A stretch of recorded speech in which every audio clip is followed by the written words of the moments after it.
I've been waiting 10 years for this box, and it's finally here. What's inside is the last piece to the puzzle for one of the rarest motorcycles we've ever restored right here at Wheels Through Time. So much anticipation. I can't believe it's finally here. The bike at hand, guys, one of the rarest motorcycles in the world, period. Certainly one of the rarest we've ever worked on here at Wheels Through Time. Absolutely one-of-a-kind motorcycle. And what's in the box? The last piece to the puzzle. So, bike at hand, 1934 Harley-Davidson 500 overhead valve special factory hill climber. The only known example, period. Very possibly the only one of these things ever produced. So Harley-Davidson 1920s was kind of shifting from that track racing focus to the American hill climbing scene, and Indy and Excelsior jumped right in with a lot of their overhead valve special really early on, produced some incredibly competitive motorcycles. Harley at the time was a little bit late to the game. So by the 1930s, Harley-Davidson's right up at the top, producing overhead valve twins and overhead valve singles that would really rival all comers. The bike at hand, only known example, 500 cc's, which is big for the singles back then. Harley in 1926 introduced a 350cc single. The 500 would come just a few years later. There's not another one out there like this bike. So the head, ultra rare, cool as it gets, monster overhead valve head, big huge fins, ultra rare cylinder here. This engine, like I said, I mean, this is the stuff we dream about. We've seen some pictures of motorcycles with this type of power plant from back in the day. This maybe one other example out there known with this sort of motor. This is the only one in hill climb fashion. So actually you can see a Harley-Davidson's factory example. It was actually a European export road racer that had this very same type of engine. Now, one of the things you're going to notice on this bike, what's it missing? It's missing the gas tanks. So today is the day the gas tanks for this motorcycle showed up. I cannot tell you how excited I am. Quite possibly the rarest Harley-Davidson gas tanks in the world today, period. I've never seen another set.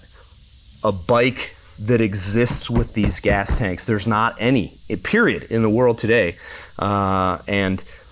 Finally, the gas tanks are here. Now, I've known about these tanks for 10 years almost, and it all started with a picture online, and a good pal of mine, you guys have heard me talk about Matt Olson a ton. Matt and I, Harley-Davidson racing buffs, both of us, so we get into the rare stuff, the things that you just don't see every day. Matt and I saw this picture of these pair of gas tanks and fantasized about them for years, just dreaming that one day we might be able to see him in person. So this motorcycle, the cool thing about this, guys, is see, absolutely special chassis, taller engine than normal. Now the factory hill climb chassis, unlike the track racers of the day, they had the transmission back here, rear wheel sprocket on the left side for all your 45 and single cylinder jobs, brake in the rear. Keep in mind, a lot of your track stuff, no brakes, no clutch. The hill climb stuff, you had to slow down, you had to put it in gear. So this chassis is kind of equipped a lot like a street chassis, but it's been set up here and modified, I believe, at the factory for that taller engine. Now, as you get around to the front, factory hill climb fork here with the special scissor shock dampener. This was early friction dampening, guys. So you tighten this down and it's really just a scissor friction dampener that you can tighten down with a nut over here and tighten this up here to make it a little bit less bouncy. Harley-Davidson pea shooter style handlebars. Rare stuff in street trim, guys. The factory racing stuff, I mean, it just doesn't exist today. So this bike had been disassembled a number of times over the years. Famous Harley-Davidson dealer named Harry Molinar had the bike, I assume probably in the 1940s, 50s, 60s, 70s. And over the years, Harry ended up trading it to a good pal of ours from southern Indiana. So the bike would come to us about 10 years ago. through a pretty cool trade. We had it here at the museum, and we're really ready to put the thing all back together. One of the issues that we had with this bike was the tanks that came with it.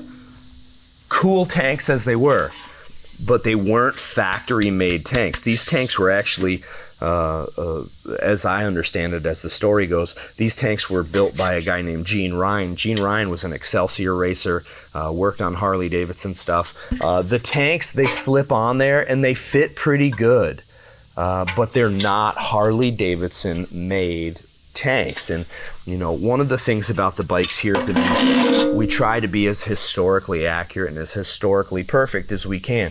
We want to use the real pieces, and these tanks would have made a complete motorcycle. They would have made an incredible motorcycle. Would have been not the caliber of the all factory components. So today we're going to open this box for the first time, and you guys are going to see these tanks for the first time. You know, I haven't laid my eyes on these other than in pictures. And this picture I saw was an old grainy photograph, both tanks laying on their side. Right off the bat, you could tell that they were really something special. If you looked at the factory photographs of that road racer over there I showed you pictures of, you can see those tanks are unlike any other Harley Davidson tanks in the world today. So these guys packed this really, really well. So these tanks have been sitting in the same place since, I believe, 1981. Unknown exactly where this fella got the tanks. We didn't get that far into the conversation. He wanted to see them go to the right place, and after I sent him pictures of this motorcycle, he decided Wheels Through Time was the place. So here we are, guys. We're gonna pull these things out. Oh man, you couldn't ask for any better suspense. There it is, sitting face down. This is the right side gas tank, and as I understand it, these tanks are original paint. So here we go. They feel completely different than the other gas tanks. Oh my God, look at this, it's unbelievable. Look at that construction early on, and then, you know, the ribbed back there, and here's the big reveal. Bada bing, bada boom. Unbelievable. Look at that, original factory paint. Now guys, you gotta understand just how much I'm tripping out here. Harley Davidson factory hill climb tanks, these are just as rare could ever possibly be. 1933, we call this the Bird paint scheme here. In 1930s, Harley Davidson started jazzing up their paint schemes.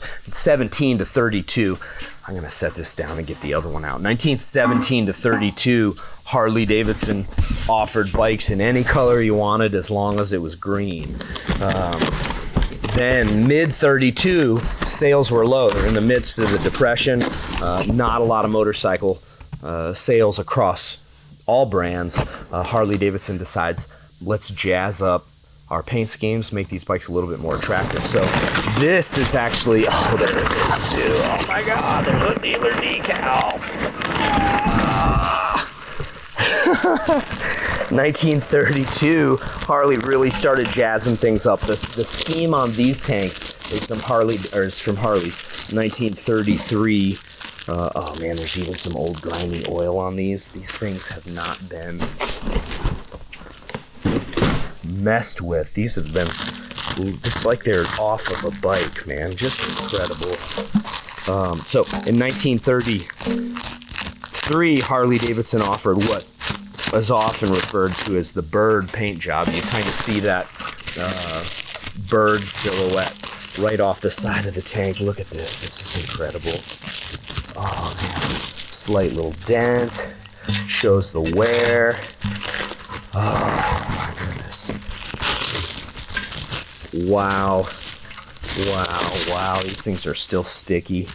Packed incredibly. Oh my God. It doesn't get any cooler than this. Wow. Yeah, so 1933 paint job with the bird. This is actually Nile green, and I thought these were blue, but it really looks black. Beautiful pinstriping in gold and maybe kind of a, I don't know if that's a silver or not. Look at these tanks. Absolutely unbelievable. You see, now, what makes these so special, guys, let me see if I can find us a stock tank to compare this to. So, Harley-Davidson hill climber stuff, everything's shorter, everything's abbreviated.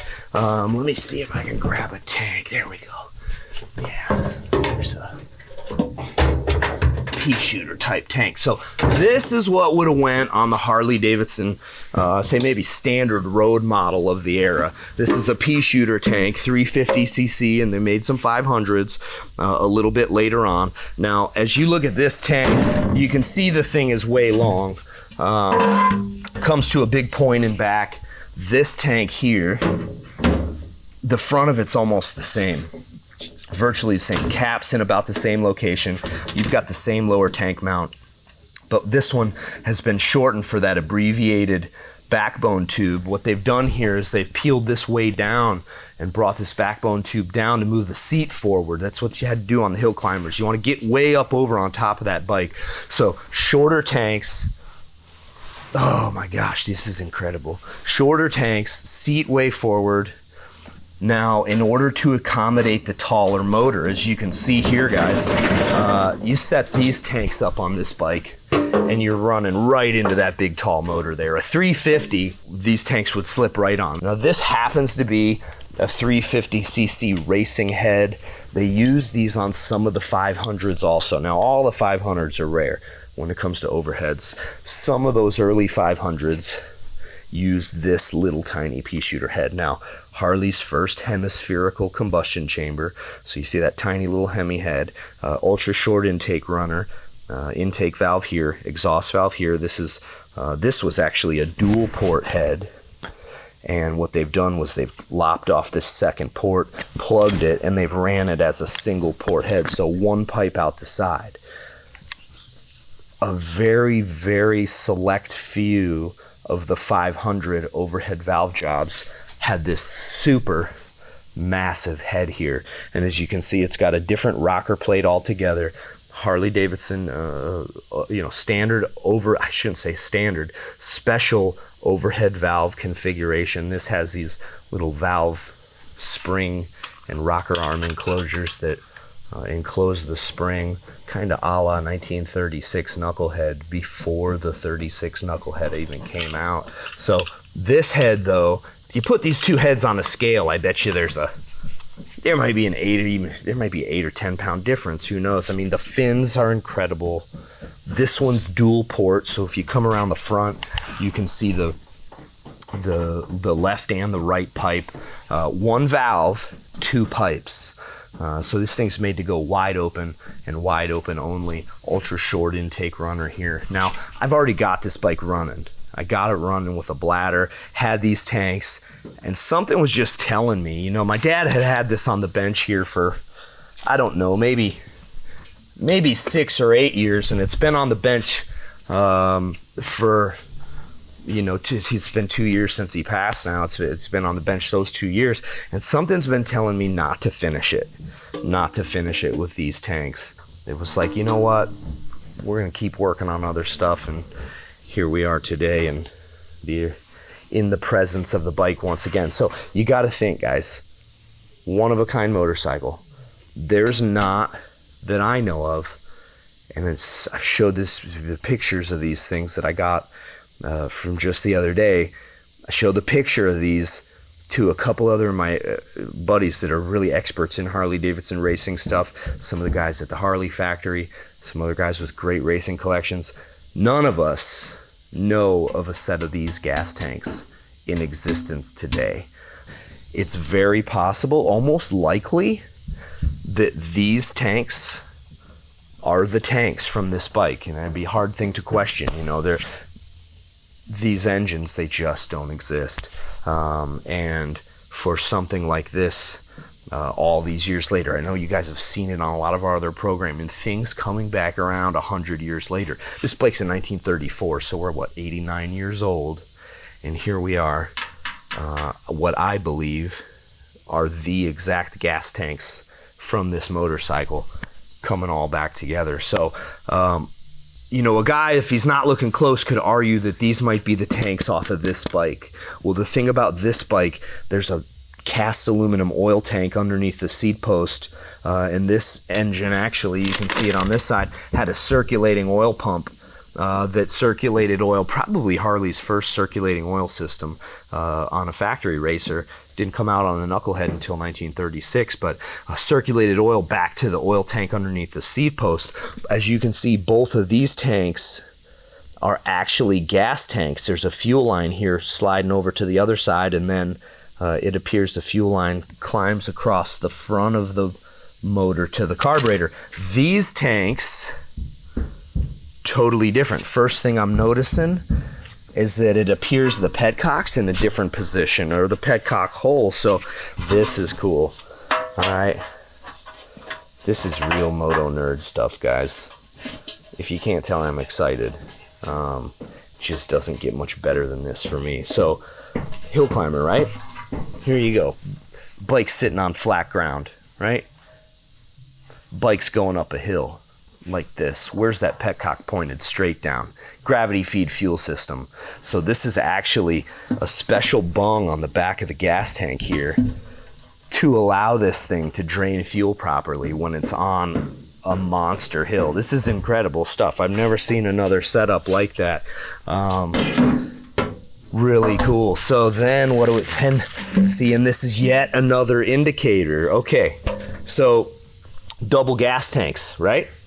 Well, this setup here, oh man, this is so amazing. So this setup here, as you guys can see, normally this is a split tank, right? So you got gas in the front, or excuse me, gas in the back and oil in the front.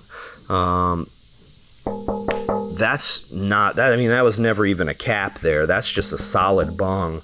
And I assume what they did was they set this here to locate the shift gate, oil in the tank here, and it's one oily tank, and then the hand oil pump here over on this side. So this, guys, is what primes the lower end with oil. So you'd sit here and pump like this before you get ready to run.